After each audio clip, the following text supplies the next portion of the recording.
Today is Monday, June 16th. We'll update you on the fourth straight day of fighting between Israel and Iran and how the U.S. plans to de-escalate the situation.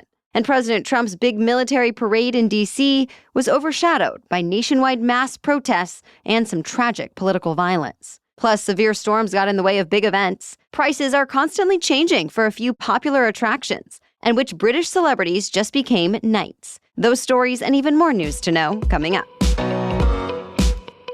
Welcome to The Newsworthy. All the day's news in around 10 minutes. Fast, fair, fun, and on the go. I'm Erica Mandy. Thanks so much for being here. You ready?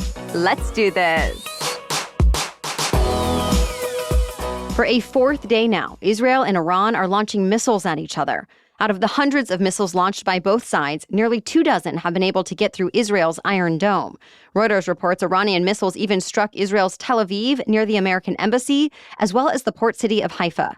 While many residents in the Iranian capital of Tehran are reportedly trying to leave in search of safety as Israel hits targets there. Oil and gas facilities have also been struck in both countries, and Israel says it hit more Iranian nuclear and military targets. Casualties are growing on both sides. President Trump has said it's possible the U.S. could get involved in the conflict eventually, but at this point he says there's no truth to Iranian allegations that the U.S. has already taken part in an attack, and says if Iran tries to retaliate against the U.S., that, quote, the full strength and might of the U.S. armed forces will come down on you at levels not seen before. Trump says he wants to see Iran and Israel reach a deal on their own, but that sometimes countries have to fight it out first. In the meantime, the U.S. is at least communicating with the Israelis. News outlets like Reuters and CNN report Trump even vetoed an Israeli plan to kill Iran's supreme leader. Israeli Prime Minister Benjamin Netanyahu wouldn't comment on his actual conversations with Trump. He just told Fox News, quote, we'll do what we need to do, and I think the United States knows what's good for the United States. Meanwhile, other world leaders are calling for diplomatic talks to de-escalate tensions. Stay tuned. The suspect behind what's being called a politically motivated assassination has finally been caught, ending a nearly 2-day manhunt in Minnesota. He was arrested last night.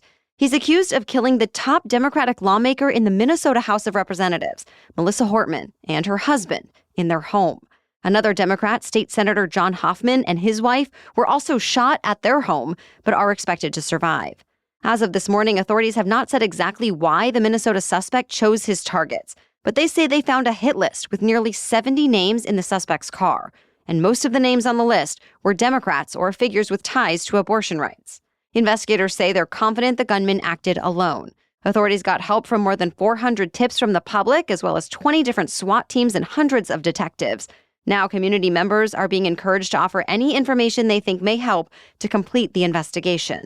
This comes as political leaders all around the country have been intimidated, harassed, and even attacked in the face of deep political divisions. And now, Minnesota Governor Tim Walz says, quote, as a country, we cannot become numb to this violence. President Trump's immigration crackdown is getting scaled back. Reports say the White House told officers to pause arrests at farms, restaurants, and hotels. It marks a pretty abrupt change since the Trump administration has been promising to arrest thousands of undocumented immigrants a day, even if they've been working, paying taxes, and have no criminal records. As we've told you, recent stepped-up raids have triggered protests in Los Angeles and other major American cities. And now, Trump has reportedly been hearing from businesses warning about a devastating economic fallout. So millions of workers who are in the U.S. illegally may be able to stay after all. To be clear, raids are expected to continue, just with exceptions in certain industries. President Trump made that especially clear on Truth Social last night when he wrote that nothing will get in the way of what he called the largest mass deportation program in history. In that post, Trump said Immigrations and Customs Enforcement officers, aka ICE, should expand operations in Los Angeles, Chicago, and New York, saying those cities are core to a so-called Democrat power center, claiming Dems in those cities use undocumented immigrants to cheat in elections and more.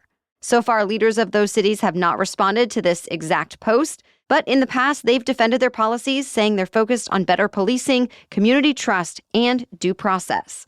To be continued. Americans turned out over the weekend for what, by some estimates, was the biggest day of protests in American history. Organizers of the No Kings protests say millions of people marched in thousands of events in all 50 states. Protesters say they were standing up for democracy and against what they consider to be authoritarian-style actions by the Trump administration. Most of the protests were peaceful, but there were reports of clashes between police and some protesters in Los Angeles. One person was shot in Salt Lake City, and the Texas Capitol had to be evacuated because of a threat against state lawmakers. Elsewhere, things were calm, focused on democracy, the rule of law, and human rights. Of course, the protests were timed for the same day as President Trump's big military parade to mark the Army's 250th anniversary. The festivities included exhibitions, an air show, a recruitment drive, live music, and showcases of historical uniforms and equipment.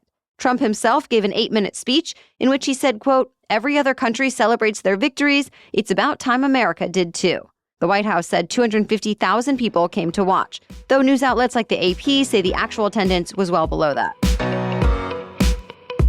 Great Britain held a big spectacle of its own over the weekend. It was Trooping the Colour. That's a series of ceremonial events meant to mark and celebrate the birthday of King Charles, even though his actual birthday is not until November. There was a military parade and flyover, as is tradition every year in the UK, though a small number of anti-monarchy protesters were also on hand. And the king gave out birthday honors meant to reward people for their contributions to British life.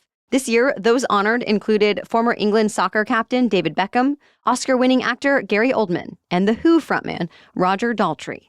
They were all knighted. But it wasn't just famous people. All in all, more than 1,200 Britons received honors over the weekend. All right, we have more news for you still ahead. But first, thanks to our sponsor, Skylight. Say goodbye to sticky notes, calendar confusion, and family chaos with the Skylight calendar.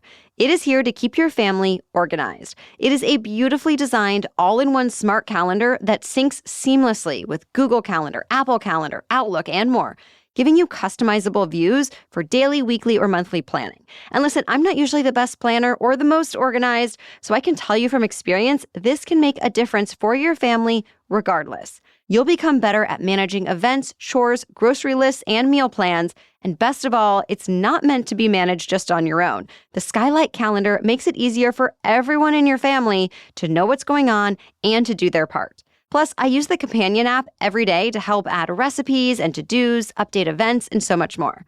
Get this, your happiness is Skylight's happiness. So, if in 120 days you are not 100% thrilled with your purchase, you can return it for a full refund, no questions asked.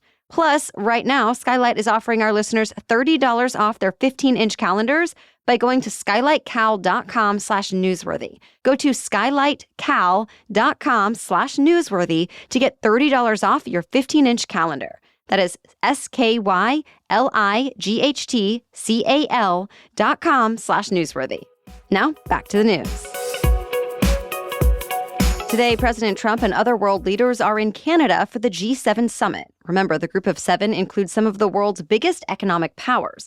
On top of the usual G7 members from the U.S., Canada, Britain, France, Germany, Italy, and Japan, there will likely be some special guests attending. The leaders of India, Brazil, Mexico, Ukraine, Australia, and South Korea were all invited. The meeting is expected to focus a lot on unrest in the Middle East, as well as Russia's war on Ukraine and trade all around the world.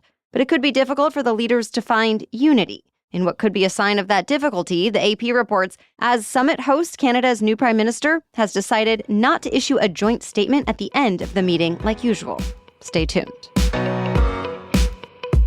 Much of the U.S. was swamped with torrential rain over the weekend, and sadly, in West Virginia, all that rain turned into deadly flooding.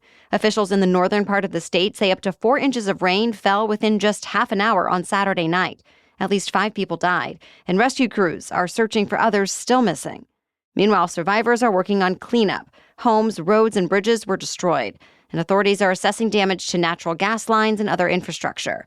Even more rain and flooding is expected in that part of the country today. Strong storms disrupted a couple of big events over the weekend. For example, the Bonnaroo Music and Arts Festival was canceled after just one day because heavy rain swamped the main venue. The only headliner to perform was country star Luke Combs on Thursday. The other performances by Tyler, the Creator, Olivia Rodrigo, Hozier, and more were called off. People who bought tickets had to evacuate, but now they will be getting refunds. Separately, weather made the U.S. Open even more challenging than usual for the world's top golfers.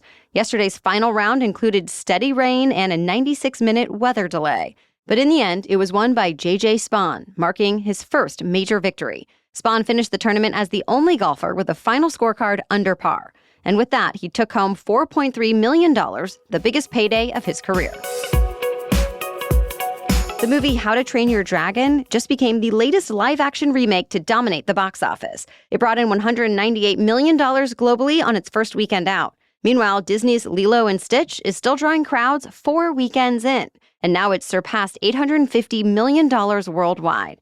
Next week, they'll also be joined by Pixar's Elio to really test the power kids' movies have to bring people to the theaters. Next month is also expected to be big for summer blockbusters, with the latest editions of Jurassic World, Superman, and Fantastic Four all set to come out.